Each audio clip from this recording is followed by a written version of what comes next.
Hello, welcome to this special weekend edition of the Ken and Mark Show. Or how I learned to stop worrying and just call it football. That's right, show where the opinions are made up and the shape of the balls does not matter. Does not matter. Even on the weekend. Yeah, but special day. I mean, the Community Shield kicked off. Arsenal and Liverpool. How are your boys doing? I have no idea. I didn't even know that was happening.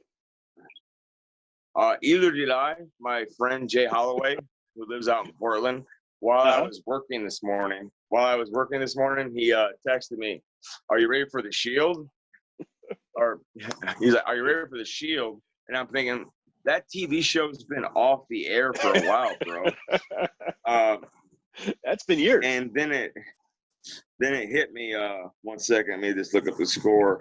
Then it hit me like, oh, that's right. Because this season, I remember them saying the Community Shield's going to be held, but then there's going to be a 2-week gap before. Okay. Because normally it's the Shield started the season. Right. This year is the 2-week gap. Yeah, this is going to be an odd season. It just kind of crept up on everybody. Oh, last season World just Cup. Finished. I know that's the one too. Let's see what we got here.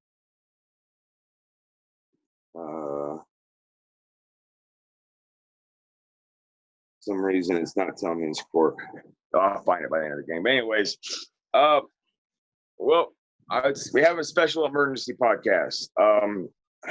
Today, August 29th, 2020, a year that just, I know we joked like at the beginning of this year, like, 2020, how bad could it get? How bad could it get?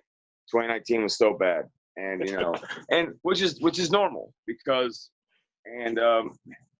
it's what we do as humans. We laugh it off. That's the great thing about New Year's. And, it's been a rough one for people. With George Floyd, COVID, Breonna Taylor, and countless evictions, countless other things. And on today, August 29th, 2020, a great light went out.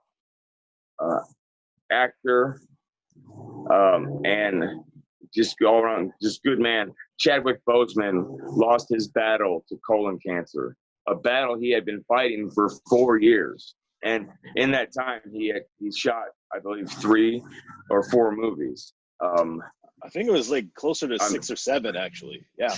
Yeah. I mean, it was a testament to man. He was at stage 3 when he was diagnosed, and do what he did, and to fight through it, and do what he loved up to the end. I wanna. It's inspiring to greet death as not something to fear, but like, I mean, he knew it was coming. I know he fought it, and so all those conspiracy theories, about people, rich people actually get the alien DNA to help cure cancer. That's how they survive. Well, I'm sorry, folks, that doesn't happen. And also, but more on Chad later. Today also is weirdly, even though it's August, it's the Community Shield. Arsenal versus Liverpool. Mm-hmm. Were you surprised? That today was the Shield? Yeah, I had no idea.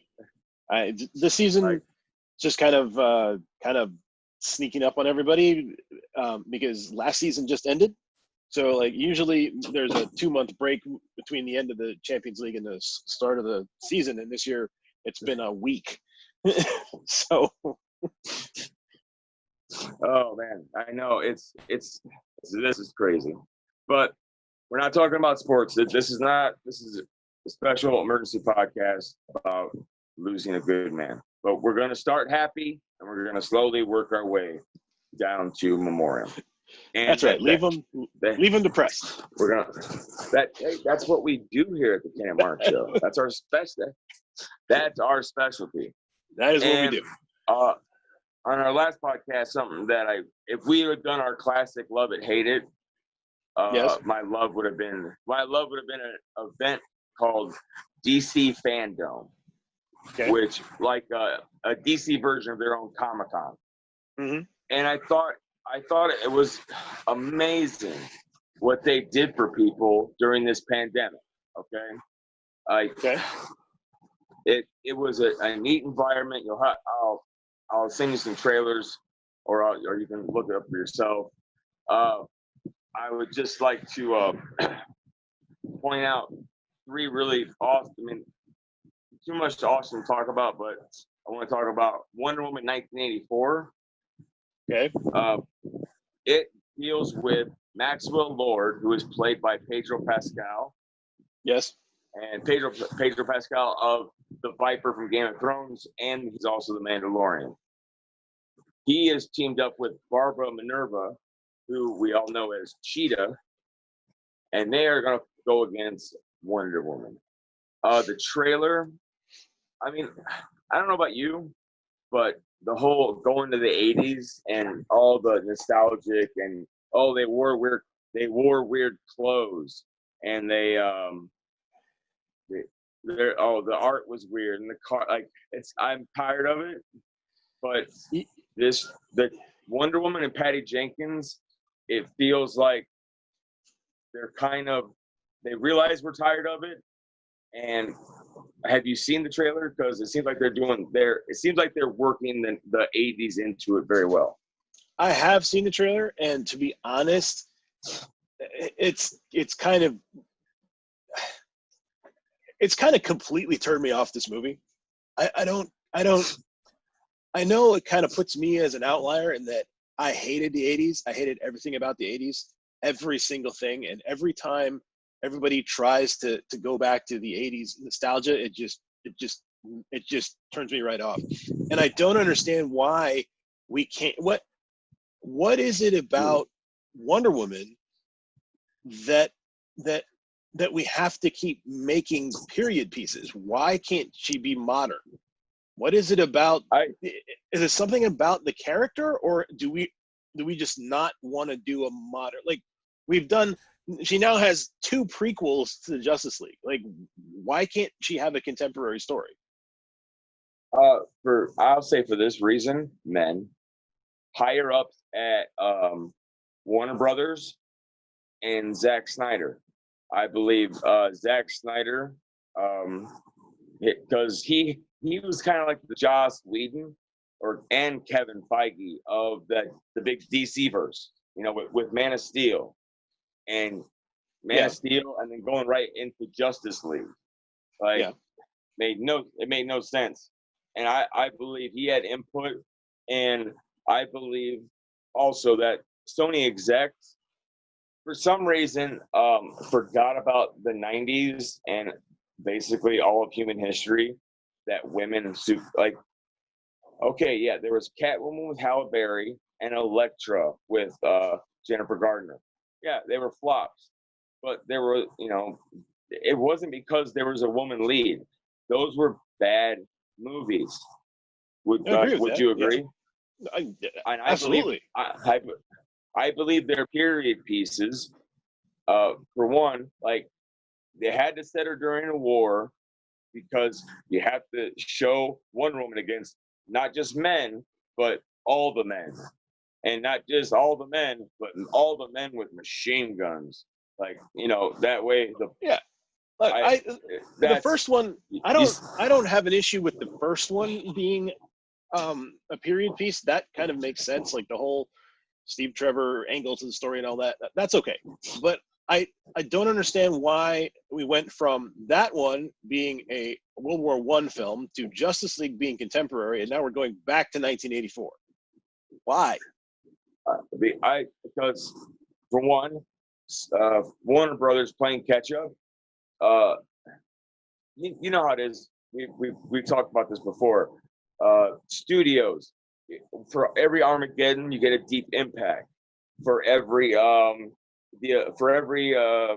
Prestige, you get The Illusionist.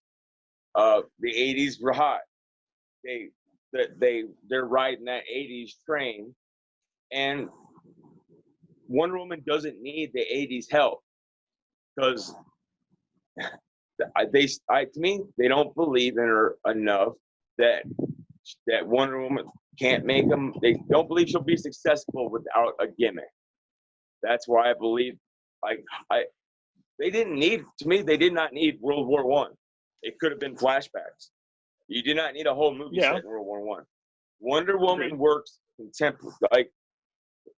works in our time just as easy. I'm firmly believe that they did it because they were scared because of a woman, being a lead in a superhero film. That's Marvel didn't do it for 23 films. And I think they were so scared. That's why they did war, and that's why technically they still haven't done it. I mean, Black Captain Widow Marvel. hasn't been released yet. Captain Marvel. Oh yeah, right. So that's just my belief that they still don't understand that Wonder Woman can helm her own movie, and it doesn't need to have any gimmicks. You can tell a Wonder Woman story. Does that make any sense? I hope they get around to that because the period pieces are not working for me. Patty Jenkins has come out and said the third one will be present day. Okay. But great question. I love that about why do we have to go back in time with her? I mean, just to wrap up on Wonder Woman, I firmly believe it's because they didn't trust Wonder Woman to lead a film that doesn't have gimmicks all over it. That's my opinion. Maybe right. I don't know. I would hope that it's that, and just that they're not being creative. But I mean, either way, it's kind of disappointing that we can't just go that. We have to take another nostalgia trip again in order to do this. But I guess we'll see what comes out of it. People seem to be enjoying the trailer, so maybe it will be successful. I love the trailer. I love the character. I'll put up with the gimmick because I want to see Cheetah, which the CGI a lot better than Cats, way better than Cats. And did you see Cats? I saw the trailers. Okay. Listen, just as an aside, okay, because we need to do a show about this. Okay, go watch Cats. Go watch Cats. I guarantee you, it'll be the worst 90 minutes of your life, but it'll also give us the most hilarious conversation on how not to make a movie. I'll do this with you, okay? I want to do a live Zoom watch with you. Of what? You can watch, we can watch a movie together on this. Okay. I'm just saying, maybe not. Yeah. If not for Cats, I will watch it. But that's something we need to figure out. I think that could be fun. But I will do it, and I'll give you my honest reactions to Cats. I can't wait. I can't wait. One last thing before we move to the next trailer. I just wanted to say, remember, the reason why I don't trust Warner Brothers, they fought Patty Jenkins they wanted to throw out the No Man's Land scene. No Man's Land scene in the first Wonder Woman? Yeah, that's the scene that makes the film. That's the only scene that I watch. So so you can see where I was coming from with like they believe they have no idea what they're doing. Yeah, like they're right. Yeah, Patty, no clue. like Patty Jenkins. Patty Jenkins is like her the crew she's assembled. Without her, that movie sucks. Okay. Yeah, I don't know how they. Yeah. The next one, the Suicide Squad is a soft reboot / sequel to Suicide Squad with everybody's favorite Killer Croc. Did you see Suicide Squad when it came out?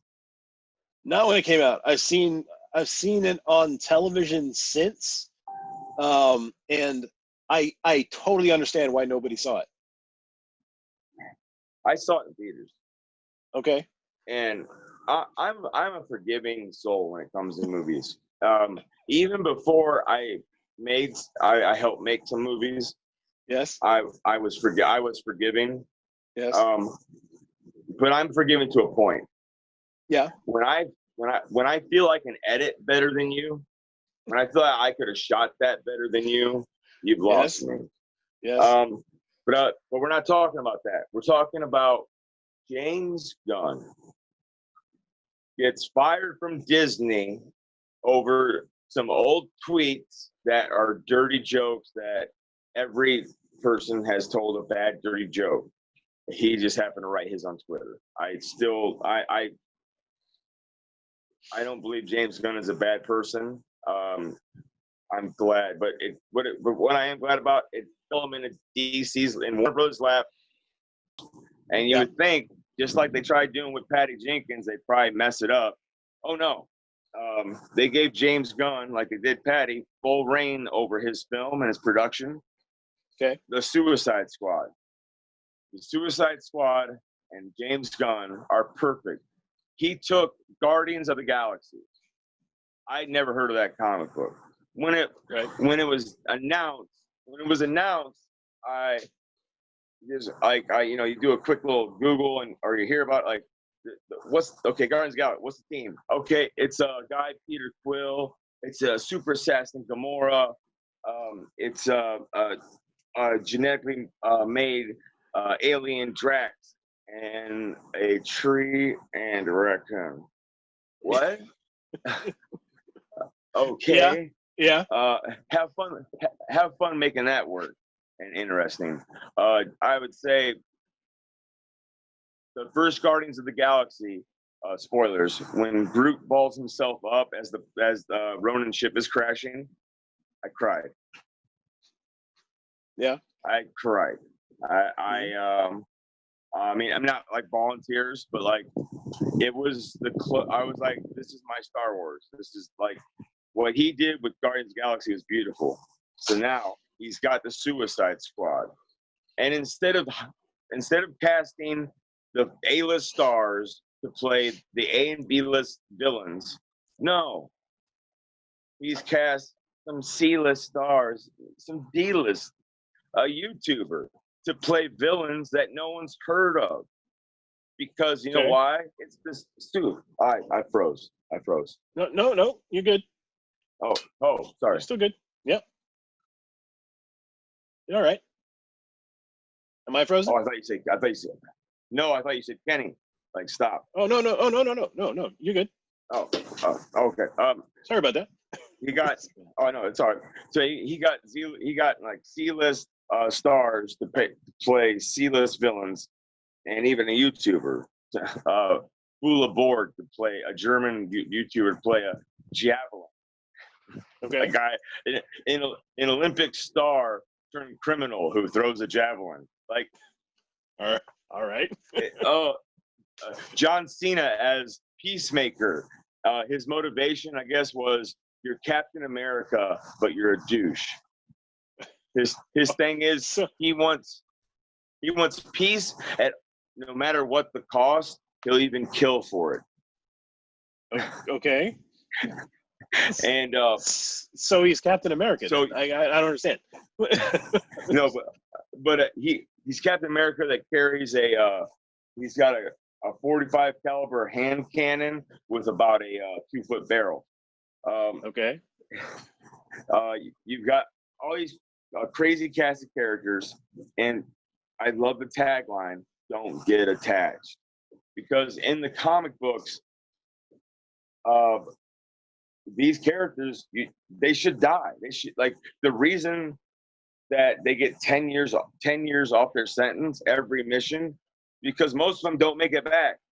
It's the Suicide Squad. James Gunn understood that, and now, if you haven't seen the featurette, you should take a time out to watch it. Here, we'll pretend like you did. Was cut and pretend.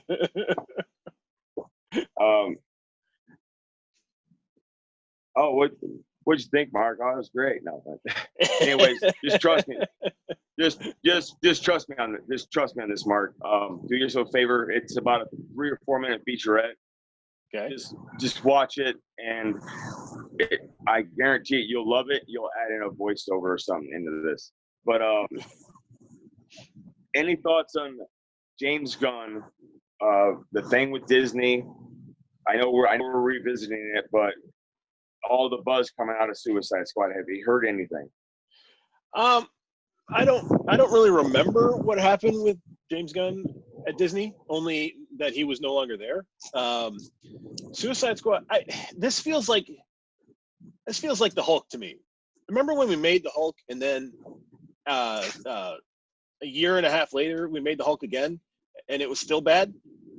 I'm hoping that I hope that that's not what happens here. But I mean, I guess if you're gonna try and take some obscure characters and turn them into something, then you probably have the right guy to try to do that job. Yeah, I don't know. I'm not. Again, I'm still kind of on my comic book burnout here, so I'm not thrilled about, like, none of these have made me jump up and say I'm going back to the theater to watch a comic book film yet. But I'm glad. I think you're right that if you want a guy that, or if you want a director that can take an underutilized group of superheroes / super villains and turn them into a hit, you probably have the right guy. Yes, I 100% agree with you. And all right, your superhero burnout, you're feeling it. Well, I'm going to change that, sir. Okay. I'm going straight to the piece de resistance. Yes. The thing that I have watched 25 times right now, the Batman. Not Batman, the Batman. Okay. Starring Robert Pattinson as Batman. He's been Batman for 2 years. Mark, this time I really need you to take 2 minutes and 30 seconds, and I need you to watch this. I'm serious. I need you to watch this trailer. I'll wait. 2 minutes and 30 seconds. I need you. Okay, so we've got the Riddler. Is that right? Yes. Okay. And emo Batman. That's not emo. That's not emo Batman. He's the first Batman. Oh, that's emo Riddler?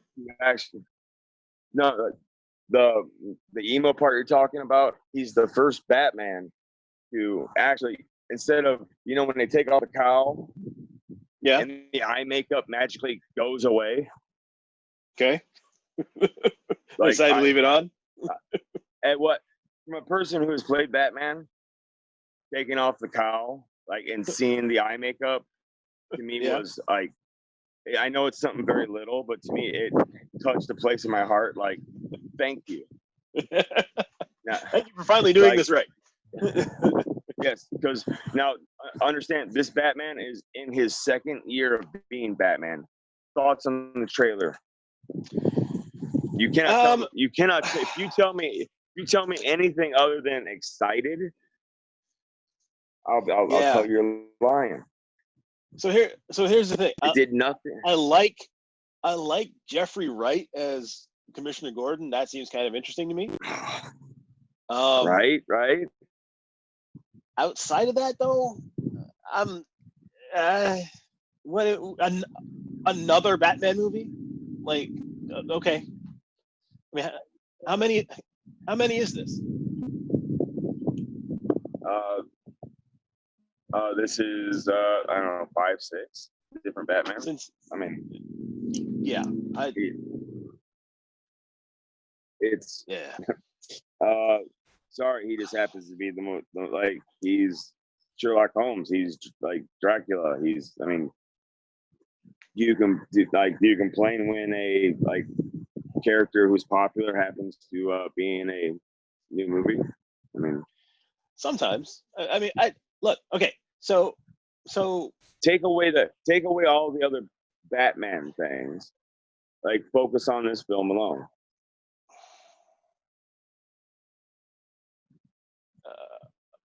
Okay, so Matt Reeves is directing.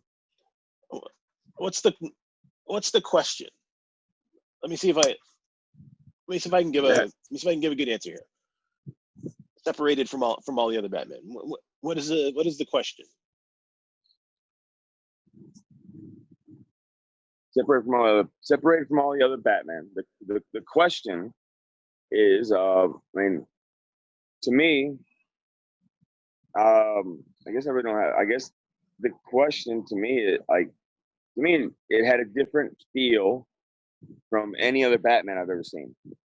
From what the director has said, they're going back to another gimmicky thing that's here now is like Joker going back to those mean streets, early Scorsese, those type of films.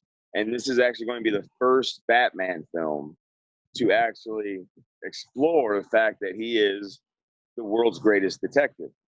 Like, okay, it's not about his gadgets. It's like, yes, he'll have he's got the grappling hook, the early version of the Batmobile, but this Matt Reeves Batman, he's been saying since day one, is going to be a detective, and not like Christian Bale, where he grabs the bullet and then runs it through this magic machine that does all this magic stuff.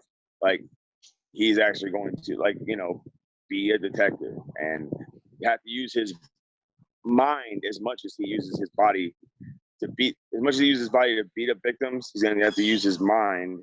And I think if you're going that route with Batman, having the Riddler, and especially this type of Riddler, who seems to be someone who's exposing a corrupt GCPD and a corrupt DA's office. That's where the whole, no more lies, tell the truth type of thing comes in. And Batman probably, the whole escalation. As soon as the guy puts on a cape and a cowl, well, the villains rise up to meet him. That's the whole point of Batman. But my question being is, like, did you see anything in there that excites you? Because to me, I was, when he beats up when those guys in the paint ask him, "Who are you?" and he just beats the crap out of that guy and just says, "I am vengeance." After watching the entire trailer, I was like, man, I wish I was a scientist. I would create a cure for COVID, not a vaccine. I create a cure for COVID so everyone can go see this film.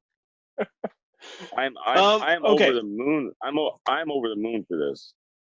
So after listening to the explanation, I feel like if what they have done is create a quality kind of not the best word for it, but a quality whodunit, because that's what detective stories are. Detective stories are about whodunit, right?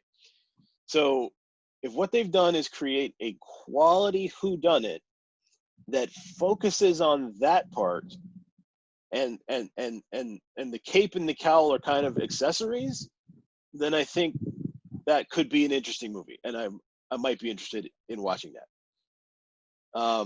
And I firmly believe that's the movie you're going to get. I mean, that's the movie I saw.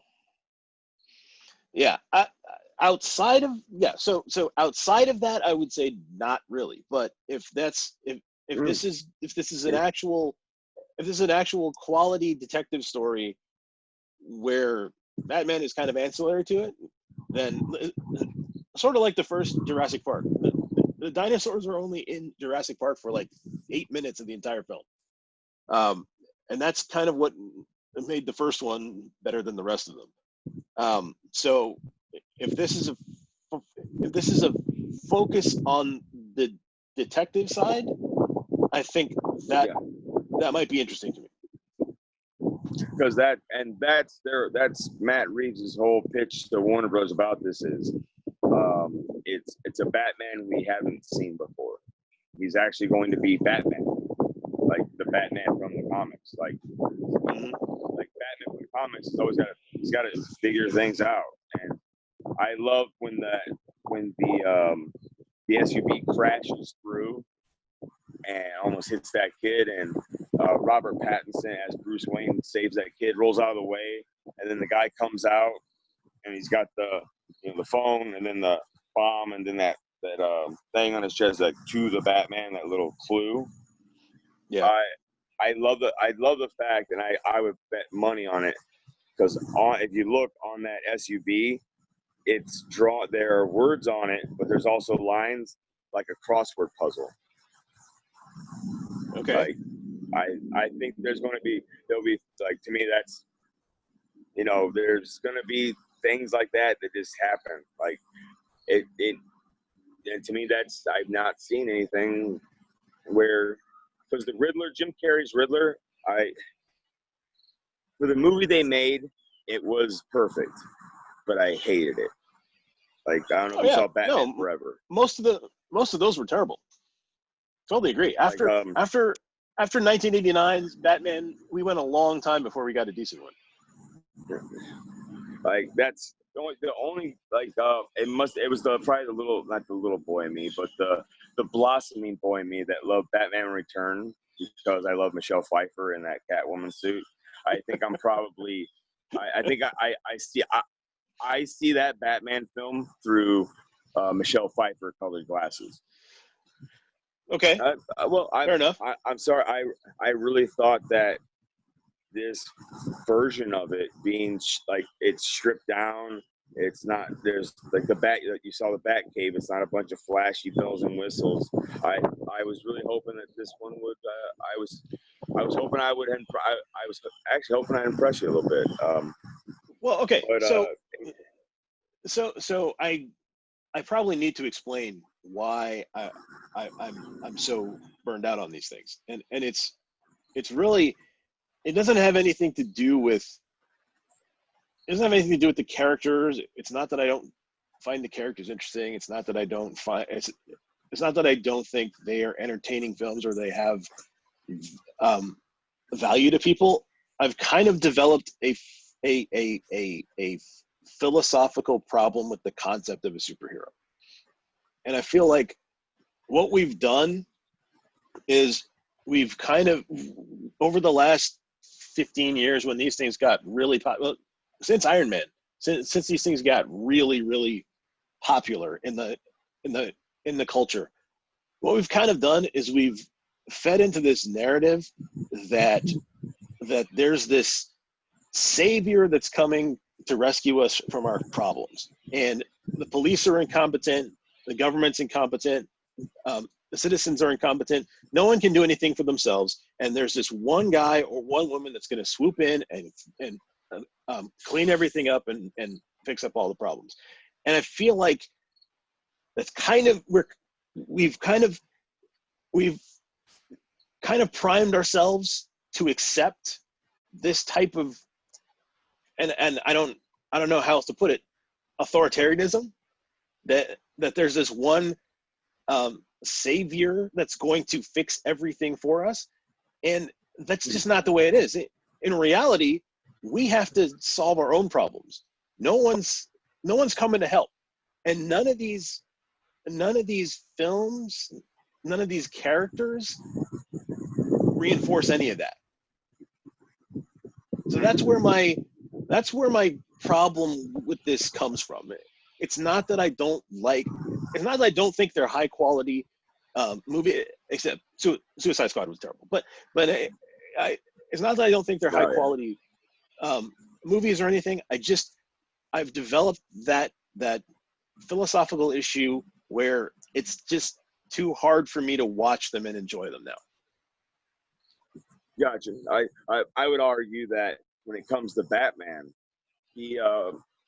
when it comes to Batman, if you look at his story, when his parents are murdered in front of him, he isn't helped by the state.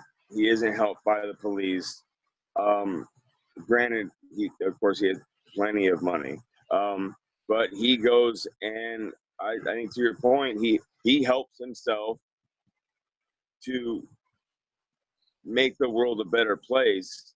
And Batman at his core, always as a character, they just had a storyline called Injustice, where Superman finally snaps and becomes the authoritarian Superman, takes over the world, and tells everybody to be happy and don't commit a crime. Because remember, he's Superman; he can hear everything. So if you know what I mean, Batman. Yeah, they did the video game. They did a video game series called Injustice. They're both. That's basically what happened. They tie off it. Basically, where the video game begins and ends, the comic book's on either end of it. Yeah. So they're based. It's a transmedia type of thing.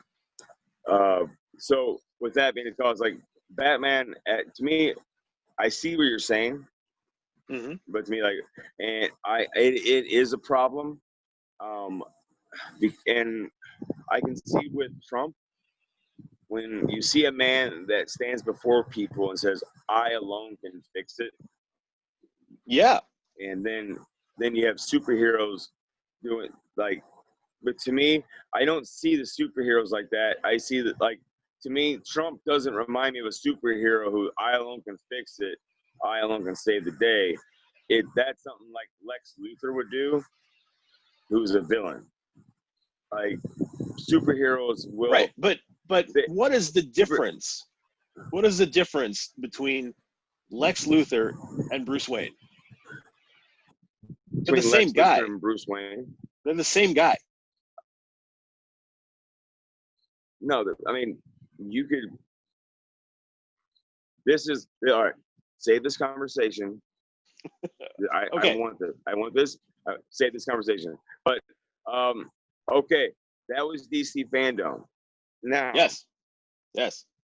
To start our downward spiral, you've already started it by hating Batman and in turn hating me because I played Batman. So apparently you will never watch my Batman movie because you don't like him. I love it's actors. Fine, Mark. I love actors. Fine. It's fine. I understand. Actors, some of my best friends are actors.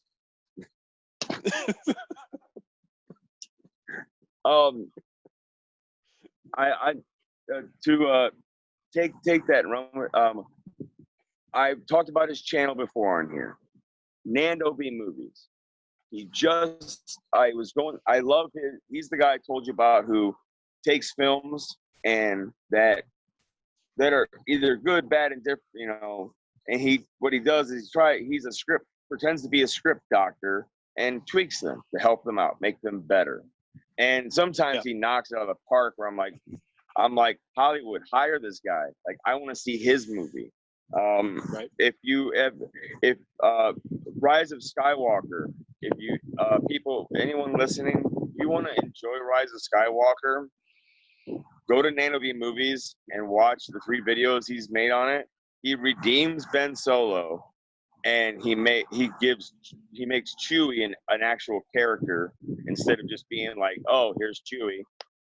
And there was one more, but just like the Chewie one choked me up. I mean, it's a YouTube video about a script doctor, and I got choked up about what he did.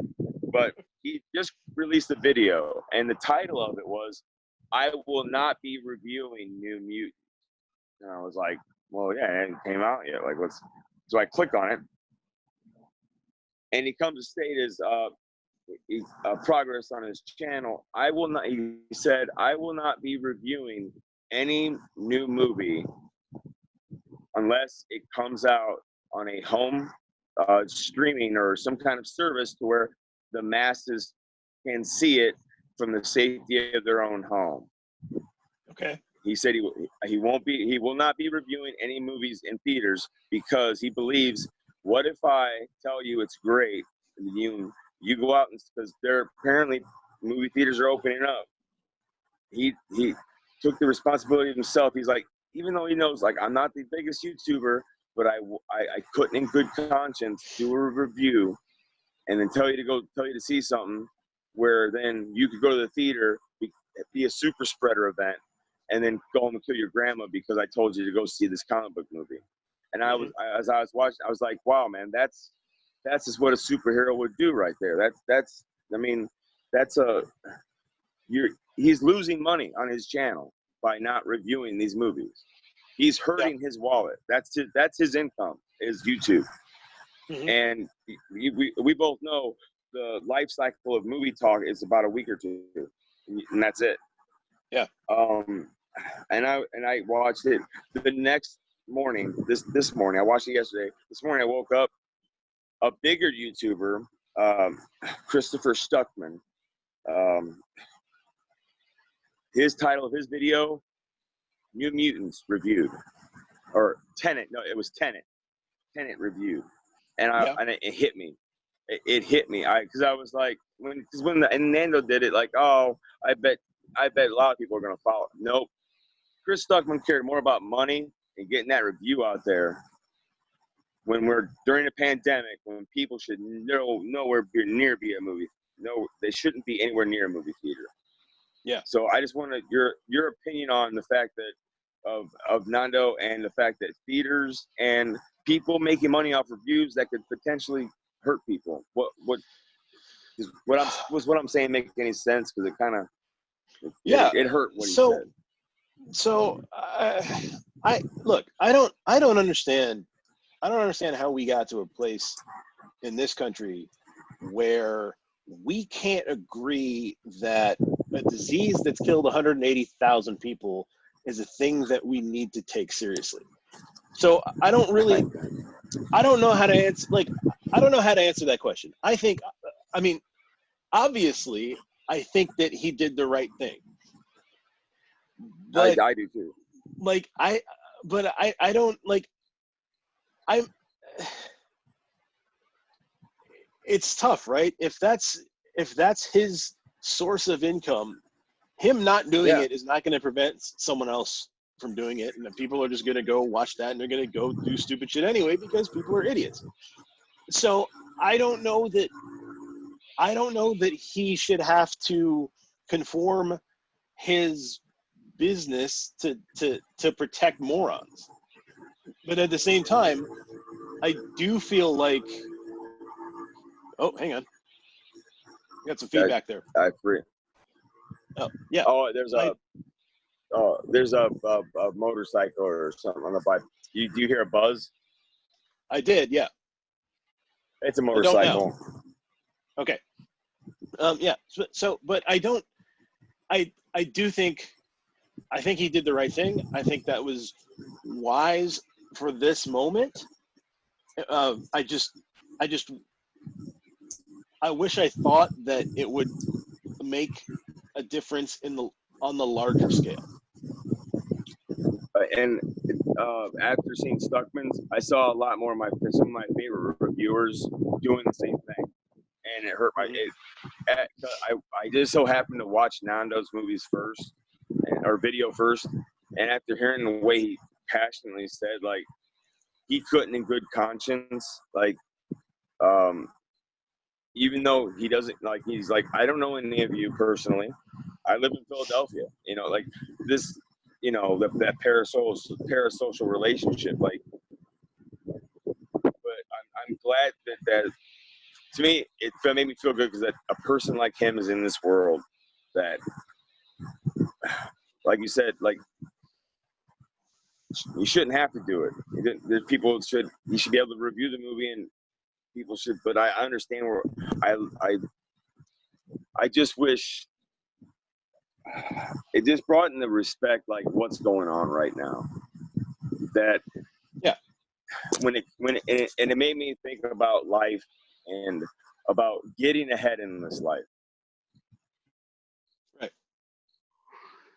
So, yeah.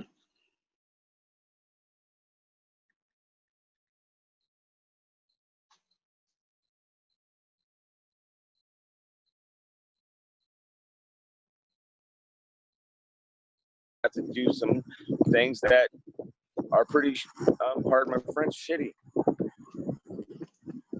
Yeah. Damn it. Damn it. Okay, we got you back. Oh, we got you where back. did I stop at? Right after you finished your sentence. So it was pretty much ideal. Oh, okay. Oh, okay. Yeah.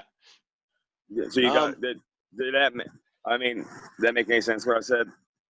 Yeah. Yeah. It just hurts. I appreciate that. It just hurts. Yeah. I understand. It just hurt. I mean, and I know it's not the biggest. But to me, movies are a big deal. When I'm feeling down, like I have no problem going to see movies by myself. And there's a lot of great movies that I've been looking for that, you know, with between ailments and work and like this thing. And that's sports. Reality is gone for 90 minutes. It's gone for 60 minutes. It's gone for 90, for 2 hours. You know what I mean? But yeah. I'm not going to go to those. I'm not going to go to those events to knowingly. It's not just my parents I worry about, but I mean, you can have this and spread it. I don't want to kill. I may not know the neighbor over there, but I don't want to hurt them.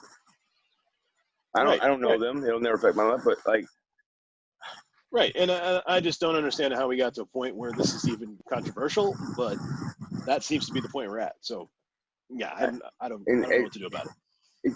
It just showed me there's so few. It's showing me that there's fewer of us left of just doing people that do good things just to do them. Yeah, I'm not trying to say I'm a saint, which I'm not. I am no saint. I am not like a good person, but I believe you are, and I try to do the right thing just because it's the right thing to do, and yeah, and there are a lot of people that don't do that, which I think we're finding out. And then the movie thing hurt, and speaking of hurt, I just wanted to talk with you a little bit because this morning I wake up to. I didn't wake up. I was at work, and I just happened to look at my phone, and I opened up Twitter, and I see a picture. It's Chris Evans was on the top of my thing. Oh yeah. And I see a text this long, and I see 2 pictures of them hugging. Right. And the first couple of things were with sadness or with I'm going to miss. I'm like no, like it. Yeah. I you already know what happened without even reading the whole thing. And then when it's what a guy. I just wanted to take a moment out of life. And I know I called in an emergency podcast for someone we don't know personally. Well, we never met. We don't know anybody's family. We have no connection to them. But the only thing that would really made me want to do this was the fact that he is T'Challa. He is the king of Wakanda. And his role in that gave a lot of African Americans a home country that they could latch onto, that they don't know their origin because people that look like me stole them from a continent. And the fact that there is a place on that continent that is more technically advanced and he was the leader of it, that movie meant a lot to a lot of people, and he was a star of it. And him and Ryan Coogler, that movie doesn't happen without him and Ryan Coogler. And it's the world is going to miss it. This is like a Heath Ledger moment. Like the world is going to miss a lot more performances. And I know people will say, well, he's just an actor. What, blah, blah, blah. He had money. Like, if you're that ignorant, people don't understand. Performances from actors and directors, films, they reach people. Like, if you don't feel emotions while watching a movie, you're either watching a bad movie or you're not a human and you have no empathy. Right. What do you think? So this is the thing, right? So, cultures define themselves by their mythology, and the mythology is created out of their stories, right? So a lot of Europeans fancied themselves explorers because Columbus left Spain and discovered the New World, and a lot of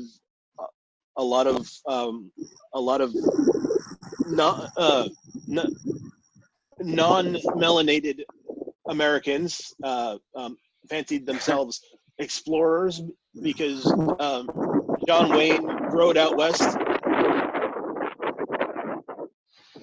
John Wayne rode out west in a caravan and conquered some Indians and civilized the rest of the country. And civilized. That's a good word.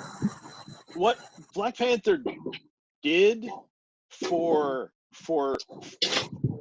African Americans was provide them with a mythology of a civilization that what could have been had the transatlantic slave trade not happened. What if we had our own country? What if we had been left alone and allowed to develop on our own instead of under the whip of somebody else, right? So it created a mythology, and I think what you said is correct. It gave a lot of people a homeland to claim, as weird as that sounds, that a fictional place would be a homeland. But I mean, it's no different than Valhalla or the Elysian Fields. It's no different from any Western mythological story in any other Western culture. It just, this one was for Black people, and for him to be at the center of that meant something to a lot of people. And I was just reading the list of movies he made while battling stage 4 colon cancer.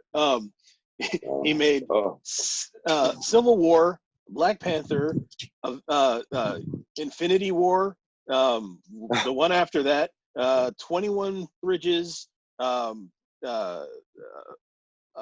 Marshall, where he played Thurgood Marshall, and then there was one other one that I can't remember. So 7 or 8 films that he made in 4 years while undergoing treatment for colon cancer. And it's like, and I don't know that he ever told anyone outside of his family. Like it seemed like it was a complete surprise to everyone. So for a guy to go through chemotherapy is horrible. Like it is not anything you ever want to have to go through. For him to be that productive and care that much about his craft and what that craft brought to people while undergoing all that, I mean, that's amazing. It's just it's sad. It's a testament to him. I mean, he played some iconic, like I know I said it earlier, like, you know, he playing Jackie Robinson, playing Thurgood Marshall. I mean, he chose some roles that really, you know, they're challenging and inspiring characters. Today is actually Jackie Robinson Day, so he died on Jackie Robinson Day. after portraying Jackie Robinson in a film. Yeah. So yeah, I mean, I've got nothing but respect for Chadwick Boseman. I mean, and let's be honest, we didn't know him all that long as an actor, right? I mean, 5-6 years maybe. Yeah.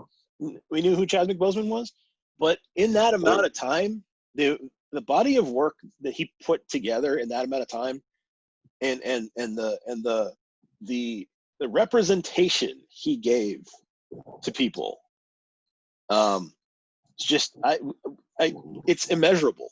I mean, he will be missed. I think of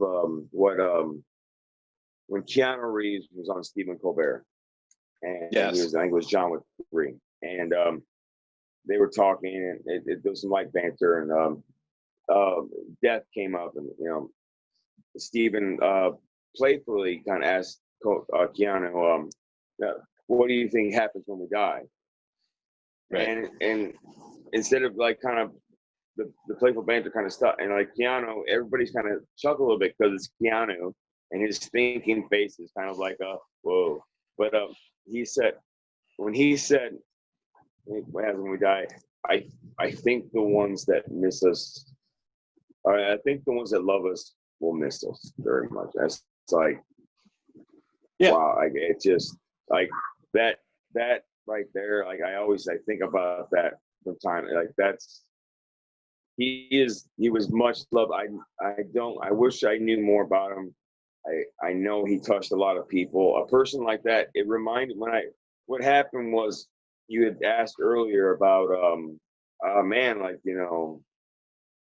kind of happened quick. Like about 3 or 4 months ago at the beginning of COVID, on my Google News, pictures of skinny Chadwick Boseman, is he preparing for a role?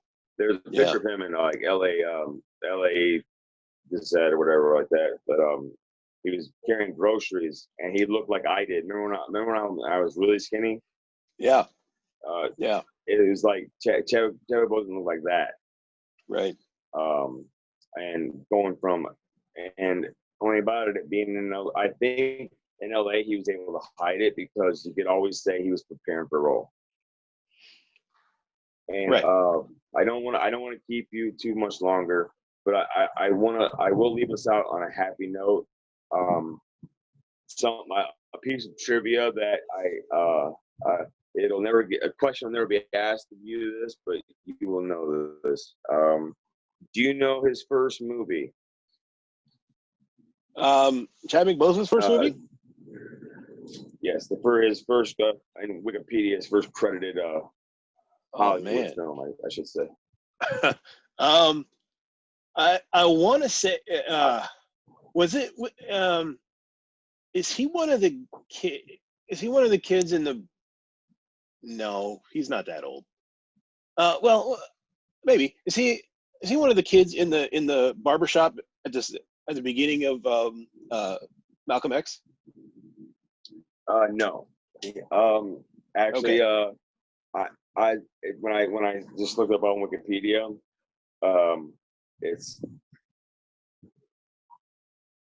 I might have actually talked to him. Now that I think about it. Oh, really? His first movie was The Express, the Ernie Davis story, which happened to be the first movie I was in. Which happened to be the first movie I was an extra on. You were an extra on that?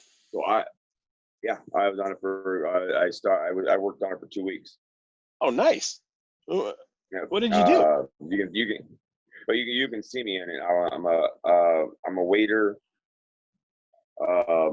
Ernie Davis, I think, is either breaking up with his girlfriend or proposing or something like that. I think he was proposing, but she was like, "You're gonna go off and do great things."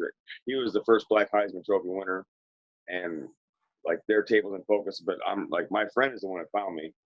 But there was a black couple there, and I'm not sure, and I can't remember who was his friend.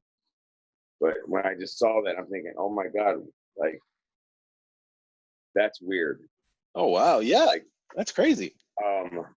I was also a Texas football player. They turned Northwestern into the Cotton Bowl because he went to Syracuse, and I was also a college kid on campus. I mean, it was the 40s, 50s, average white dude. But sorry, I guess you want to do 6 degrees of separation. There's a good one for you. That is cool, man. That's cool. I knew he was a great guy, but I didn't realize we were co-stars. But no, I'm not one for thoughts and prayers, but I guess the prayer part, I'm not a person of it, and I won't. But I am a thoughts person, and my thoughts are with Chadwick and his family. And I'm sorry to bother you, Mark, on this. If his impact to me wasn't so much, I wouldn't have, I know at the end of the day, go ahead. I think this is important, right? I think that, I mean, it's cliche at this point, but representation matters, man. And if you don't have it totally does. I did not. Yeah. I didn't realize it. I knew it was important, but I didn't realize how important until Black Panther, and that's my fault. I knew it was important. I did not realize the impact. When I saw little black kids in their Black Panther outfits in the store, and this isn't Halloween. This is June. Oh yeah, I mean, and the first time I even realized that there were black comic book superheroes, I was like 14 years old. When I got a first issue of Luke Cage, and I was like, wait a minute, there are black people in comic books? Seriously? I had no idea. 14 years old. So yeah. I mean, yeah, it matters, and I'm just so glad that he had a chance to share that talent with the rest of us. And it's just a damn. Why I was talking to my boss at work. He kind of caught me smoking a cigarette this morning. Yeah. But he didn't say anything. He didn't say anything.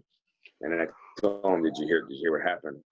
And what? I'm like, did you hear what happened? And he thought probably his face kind of like, what, like Chadwick Boseman died. And he had the relief of he thought, he's a boss there, probably thought someone got hurt or someone he knew, But then I come to find out he said, as we're walking, he finally, he revealed a part of himself that now we became not we're not going to hang out and become best friends and hopscotch together. Right. But he did this. He goes, well, the only thing I can take in is there's this thing that was said, I believe, in that nerdy thing, the Lord of the Rings. This big guy is talking to this little guy, and I go, and he tells me something about it's not fair that the guy, this king or somebody that kills everybody that lives, and then this person dies. It's just, but you do the best with the time you got. Yeah, and yeah. He knew the quote really well, and I'm like, I go, you knew that quote really well.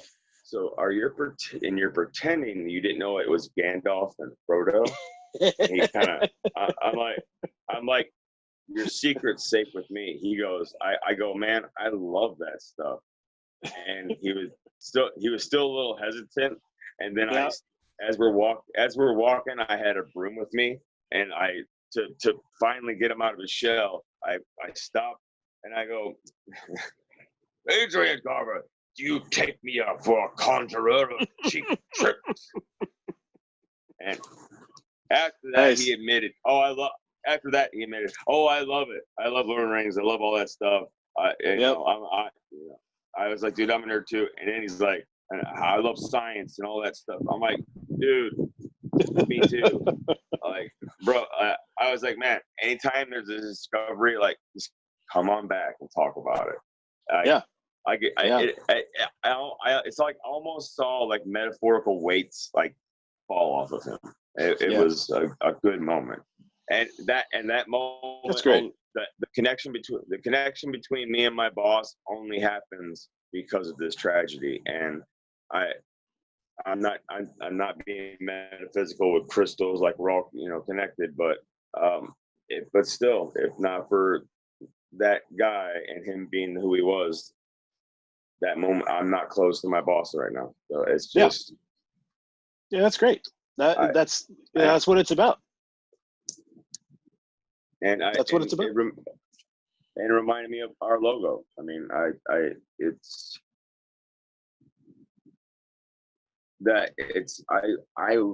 can only hope that I could do something one day that could affect people to where I can bring out that my actions on a screen or on a stage will reverberate, and when people have a decision to make, they'll think of me and make the right decision. If that makes any sense.